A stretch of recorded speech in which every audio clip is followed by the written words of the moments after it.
লাইফটাকে জটিল বানাবেন না। অল্প কয়েকদিনের দুনিয়া এমনিই কেটে যাবে। এটা ওই দিকে যেন না ঠকি, ওইটা খেয়াল রাখবে। ওইখানে ঠকলে সব শেষ, আমও শেষ, সালাও শেষ।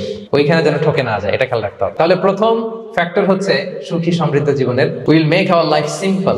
সিম্পলিসিটি ইজ দ্য কি টু হ্যাপিনেস। আপনি লাইফটাকে সিম্পল করবেন, আপনি হ্যাপি হবেন। রাসূল সাল্লাল্লাহু আলাইহি ওয়াসাল্লামের জীবনের দিকে যদি তাকান, দেখবেন তিনি তাই করেছেন। সুবহানাল্লাহ। সহিহ মুসলিমের একটা হাদিস শোনাই আপনাদেরকে। আম্মা জান আয়েশা রাদিয়াল্লাহু তাআলা আনহা বর্ণনা করেন। তিনি বলেন, একদিন সকালবেলা রাসূল সাল্লাল্লাহু আলাইহি ওয়াসাল্লাম আমার বাসায় আসলেন। ফজর নামাজ পড়ে এসে বলতেছে, আয়েশা ফজর নামাজ পড়ে আসছি, ব্রেকফাস্ট করার মতো কিছু আছে ঘরে? ইয়া রাসূলুল্লাহ, কিছু নাই। নাই? ঠিক আছে, আম ফাস্টিং, যাও আমি রোজা রাখলাম, রোজা নিয়ত করলাম। কত ইজি গোয়িং, কত সিম্পল বানিয়েছেন লাইফটা। আচ্ছা, আমরা হলে কি করতাম? একটু মিলাই নিজের সাথে। সাধারণত আমরা যেটা করতাম, আমরা অনেকে রেগে যেতাম। প্রিয় ভাইরা, ঘরে কিছু নাই মানে তুমি আগে জানাবা না আমাকে? হ্যাঁ, গত রাতে বললে তো কিছু নিয়ে আসতে পারতাম। সাধারণত এইভাবেই তো রিয়েক্ট করি আমরা, আগে জানাবা না, কেন আগে বলো না? রেগে যেতাম। অথবা বলতাম, আচ্ছা ঠিক আছে, এখন যে একটা কিছু ব্যবস্থা করি, দেখি কিছু পাওয়া যায় কিনা। এরকম অনেক ওয়ে খুঁজতাম।